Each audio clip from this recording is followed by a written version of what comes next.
Breaking news this morning, Cincinnati police have identified the 20th homicide victim in the city in just 6 weeks. Police say a gunman opened fire, killing Quentin Bradford Young Jr. in West Price Hill. Look at the map here. This shooting, one of 4 police have responded to in a span of 4 hours. 9 on your side's Allie Kramer joins us live with more on this recent outbreak of violence as the violence and the gunfire continues. Allie? Yeah, Julian, I've really been looking at some of the numbers so far this year. 176 shootings in the city of Cincinnati up until this very point. The most recent homicide, of course, yesterday evening.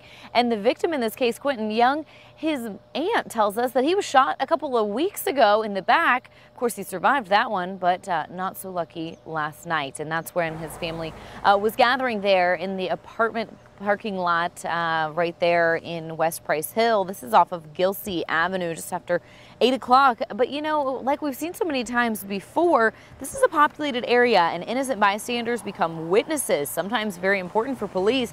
They haven't identified a suspect or a motive right now, telling us that no one is in custody.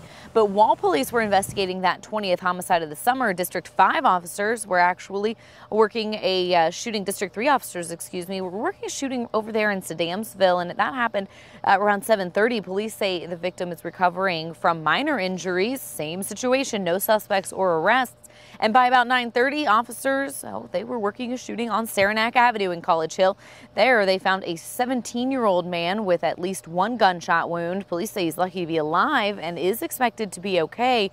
But that might not be the case for an 18-year-old who was found shot on Nottingham Road in the villages of Roll Hill. Officers say that he may have life-threatening injuries, and he was actually taken to UC Medical Center overnight. I told you I was looking a little bit at the stats here, and year to date, Cincinnati police officers are getting fewer guns off of the street than they did at this time last year. 51 guns off the street through the end of June. That number was 88 last year. So, you know, that is part of the problem. That's something that they're really going to be taking a closer look at this week. And as those homicide detectives hopefully try to catch up on solving some of these cases. Julie?